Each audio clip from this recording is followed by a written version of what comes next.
Good morning ninyo mga langga o paninasad ko ninyo manginabuhi karong adlaw ug karon na nasay nag-order sa atong bagong alamang mao nang maghimo ta for today's video. Nipalit ko mga langga og usa ka kilo og tunga nga bagong alamang unya gibutangan ako og usa ka litro nga suka. Mao man jud na ang sekreto mga langga, pabukalan jud na siya og suka para mula sa bitaw ang kaparat sa atong bagong alamang kay parat baya jud kaayo ng bagong alamang mga langga. Og dili lang jud pabukalan ra mga langga, pahubason pa jud. Samtang nagpaabot na mahubas ang suka nga gibutang nato sa atong bagoong alamang, so andamo na pud nato ang atong kinahanglanon sa pagbuhat nato sa atong bagoong alamang. So multitasking ni mga langga. So na ako'y 5 katibuok nga ahos mga langga. So mao ni akong gamiton sa akong bagoong alamang. So mao ni akong isagol. So mao ni mga langga, panitan ako ang mga ahos mga langga kay dili man nato iapil ang panit. Pero ani nga part mga langga no, medyo na stress ko pagpanit sa ahos ani mga langga. Bawang man sa Tagalog mga langga no, nya sa English kay garlic. Mas bayan ang klaro-klaro pod mga langga. Oy kinabay ko mga viewers na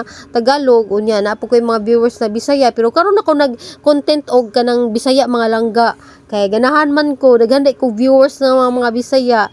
Unya na nasa ko gi-upload na nga video nga Tagalog sad ang akong gigamit nga lingwahe mga langga. Og di ara mga langga, after 48 years nahubas na jud ang suka na atong gibutang mga langga. So dali ra jud kayo paabuton mga langga, dira na to may bawaan samtang nagpanit ta sa ahos, naubas ra gyud siya iya. Ingon na nion na ni pagpahubas mga langga, dili ra jud ukay-ukayon, pasagdaan ra jud siya na mahubas ra gyud na siya iya mga langga. Og di ara pod mga langga ang ahos na atong gipanitan mga langga, diri na to ibutang sa food processor mga langga kay diri na to i-grind. Kauban sa siling kulikot. Kulikot ang tawag sa Bisaya mga langga.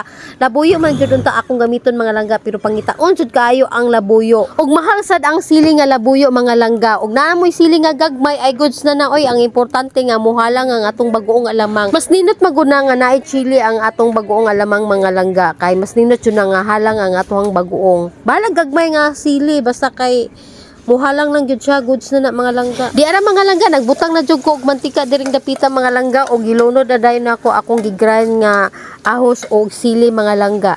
So ato na jud ni imekos-mekos diri mga langga og lutuon jud natog maayo ang ahos nga may guigo pod na golden brown pod siya mga langga ba. Sayo na jud kaayo ang pagluto sa bagoong alamang mga langga og di jud ni basta-bastang bagoong mga langga ha, kay dili jud ni siya basta-basta mo mapanos dayon, mo sustain jud ni siya og up to 6 months mga langga. Mao nang dili jud ni aga ikabalakan ning atong bagong alamang, goods kayo ni i-preserve na tog dugay. Pero kining recipe nang gihimo nako mga langga ha, ginagmay ra baya jud ni, so affordable ra jud ni sa mga gustong magsugod og negosyo mga langga. Kung nangita ka pang extra income or nagplano ka nga magnegosyo, i-try ni akong bagong alamang. Sipa kayo ni timpla, sipa pod kayo ang ginansya ani mga langga. Kung imo ni siyang i-try og mo click ni sa imong ha, mao na jud nga time na www na jud nimo akong recipe para makabuhat ka og daghan ani. Lutuon jud nato na siyang maayo mga langga ha, og ukay-ukayon pa jud nato ni siya permi. Dili nato na siya pwede nga pasagdaan ra nato kay narabay nag-comment ako diri nga nigahi daw kuno ang iyang bagong alamang ug wala ko kabaw og yun sa niya pagluto ug ganung nigahi siya.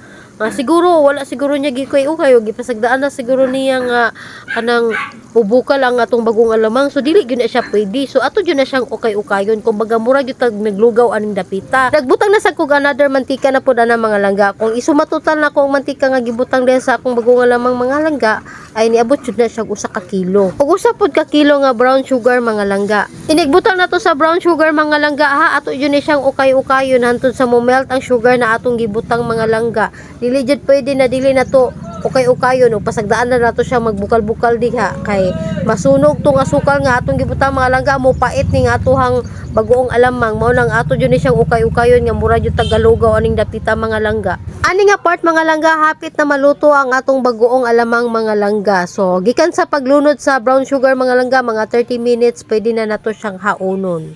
Pag maluto na atong bagoong alamang mga langga ha, ato ba yan siyang pabugnawon usa pa nato ibutang sa atong panudlanan mga langga ha. Dili na to pwede na ibutang sa atohang mga jar nga init-init pa kay mo jud na hinungdan mga langga nga mapanos jud ni atong bagong alamang kung ato ni siyang ibalot na init-init pa.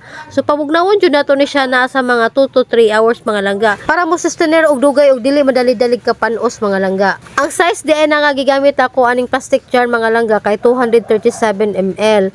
Atong niagi ni gamit kog 200 ml. Wala may available sa 200 ml mo nang nigamit ko sa 237. Medyo dako-dako siya gamay mga langga, pero magdepende ra man sa price na imo ihatag mga langga.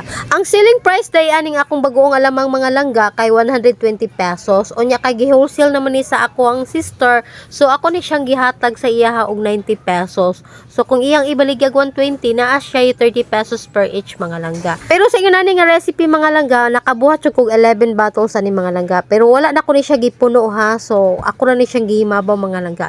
Gipuno lang na ko ni siya mantika. Pero naa jud ni siya sa baglis ang akohang outline jud sa akohang bagoong alamang mga langga. Mao na nga niabot jud siya og 11 bottles. Sa 11 bottles mga langga naka-profit na pug ko ana og almost 400 pesos. Unsa na lang kaha kung ikaw na jud mismo ang nagtinda sa imong bagoong, mas more pag jud sa 400 pesos ang imong kitaon ani. Ug mao day ni ang tanang nagasto mga langga sa atong bagoong alamang, ni abot jud og 576 pesos mga langga. So mao ni ang total costing nato. Unya nakabuhat ta aning dapita og 11 bottles. So kung matinda na ni siya tanan, mo kantidad na jud ni siya og 990 pesos.